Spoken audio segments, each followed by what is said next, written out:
Hello friends, welcome my channel রানুর খুঁটিনাটি। আর আমি রানু আপনাদের সাথে একটা নতুন রেসিপি শেয়ার করব বলে চলে আসলাম। তো আপনারা সবাই কেমন আছেন? আশা করি সবাই ভালো আছেন, আর আপনাদের আশীর্বাদে আমরাও ভালো আছি। এখন রিলস বানিয়ে নিয়েছি, আর আমার হাজব্যান্ড অনেকগুলো ড্রামস্টিক এনেছে, সেগুলো বলছে কেএফসির মতন বানাতে। কিন্তু আমরা তো তাদের মতো বানাতে পারবো না, কিন্তু আমার মতন বানাবো, আপনাদের একটু শেয়ার করব। সে খেতে খুব ভালোবাসে, তাই জন্যে ড্রামস্টিকগুলো দেখুন সুন্দর করে গুছিয়ে কেটে নিয়ে এসছে। এরপরে ধুয়ে পরিষ্কার করে লেবু, ভিনিগার আর নুন মাখিয়ে অনেকক্ষণ রেখে দেবো, তারপর মশলাটা তৈরি করবো। কেএফসি চিকেন সেল হয়ে যাবে। ঘরে এরকমভাবে মুচমুচে করে একদম সাধারণ মশলা বেশি না দিয়ে একদিন এই রেসিপিটা বানিয়ে দেখুন। কথা দিচ্ছি, মানে কেএফসিতে হার মেনে যাবে। এটা আমার রানু নাড়ুর কথা। তো দেখুন এই রেসিপিটা করতে কী কী নিলাম। একদম হালকা, খুব বেশি কিছু নিইনি। চলুন আসুন দেখাই। পাশেই আছে ডিম, অনেকগুলো ডিমই আজকে লাগবে, তাই আমার হাজবেন্ড আজকে একটা ডিম এনেছে। এমনি আমাদের আসে, তবু আজকে আরও বেশি করে নিয়ে দেবো। আর এটা এক থালা আপনার বিস্কুটের গুঁড়ো, আর বিস্কুটের গুঁড়োটাও আজকে একটু লাগবে। মেন যেটা লাগবে সেটা হলো বিস্কুটের গুঁড়ো, ডবল কোট হবে। আর ডিম লাগবে 4-6টা তো লাগবেই। আর তার সাথে শুধু লাগবে আদা, রসুন আর কাঁচা লঙ্কা বাটা দিয়ে করব, যাতে মানে খেতে স্বাদ হয়। কাঁচা লঙ্কা কিন্তু শরীরের পক্ষে খাওয়াও খুবই উপকার। আর নুন, হলুদ, তেল এটা তো আছেই, এটা তো বলতে হবে না। আসুন পরপর আমি কীভাবে কী করি সেটা দেখাবো, তাই ভিডিওটা পুরোটা দেখার অনুরোধ করব। আজকে আমি চিকেনগুলো খুব সুন্দর করে পরিষ্কার করে নিয়েছি, আর 8 পিস চিকেন নিয়েছি। বাদ বাকিগুলো রেখে দিয়েছি তরকারি করে। আর উপর থেকে নুন দিয়ে দিচ্ছি, আর দিয়ে দেবো ভিনিগার দিয়ে বেশ করে মাখিয়ে নিতে হবে। তাহলে কী হবে, 8 ঘন্টা মতো মাখিয়ে রাখবেন, তাহলে আষ্টে গন্ধ বা ভিতরের একটু ঢুকে যাবে, এগুলো শীত মানে হয়ে যাবে। রসটা বেরিয়ে গেলে পুরো ভেতরে সিদ্ধ হবে। মশলাটা করে নিয়েছি, আদা, লঙ্কা আর রসুনটা মশলা বেটে নিয়েছি।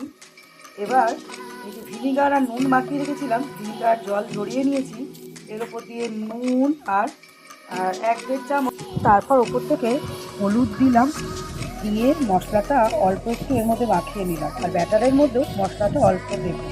ডিম যেটা ফাটাবো তার মধ্যে ডিমের ব্যাটার হবে, তাই ডিমটা মানে ভেঙে নিয়েছি একটা বাটিতে।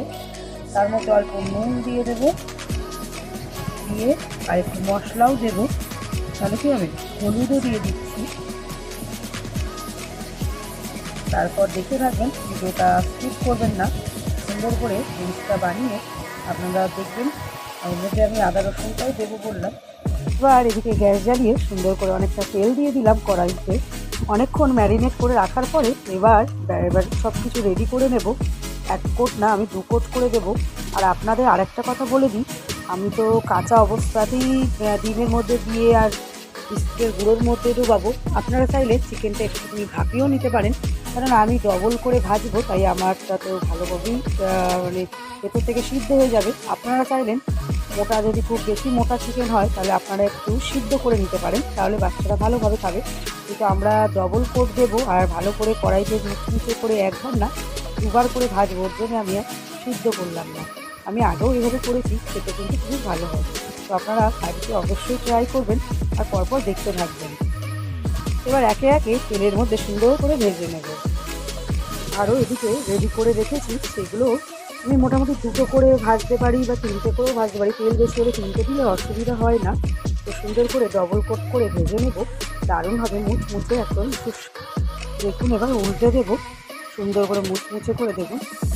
একদম সত্যি বলছি, করে দেখবেন একদিন খেয়ে, যেরকম মুচমুচে সেরকম ভেতর থেকে একদম সুন্দর সিদ্ধ হয়ে যাবে, আর বাচ্চারা কিন্তু আনন্দের সাথে খাবে। এই যে হচ্ছে দেখুন কত সুন্দর। আমি ভাজাটা বসিয়ে কমিয়ে কমিয়ে ঘরের বাদবাকি অনেক কাজ করে নিলাম, তাহলে কি হয়, তাড়াহুড়ো থাকবে না, সুন্দর করে ভেতরটা সিদ্ধ হয়ে যাবে। তার জন্যে আমি একে একে সব ভেজে, কখনো 2টো কখনো 3টে দিয়ে প্রত্যেকটা সুন্দর, দেখুন কত সুন্দর করে রেডি করে রেখেছি, ভেজে নিচ্ছি। একে ভেজে তুলে নিলাম, পুরো একদম কড়মড়ে করে ভেজে তুলে নিলাম। দাদাকে সার্ভ করব, দেখি কি বলে। পেঁয়াজও দিয়ে দিয়েছি, দেশি পেঁয়াজ আর সস। দাদাকে দিয়ে দিয়েছি, দাদা খেয়ে রেজাল্ট দেবে। আচ্ছা, কেমন হয়েছে বলুন রাজেন্দ্র কুমার নাড়ু? সুপার হয়েছে বলছে। তো এই রেসিপিটা যদি ভালো লাগে অবশ্যই পাশে থাকবেন। দেখুন দেখেই মনে হচ্ছে একদম দোকানের কেএফসি, যেরকম ভেতরে সুস্বাদু মানে সেরকমই টেস্টি টেস্টি। Thank you.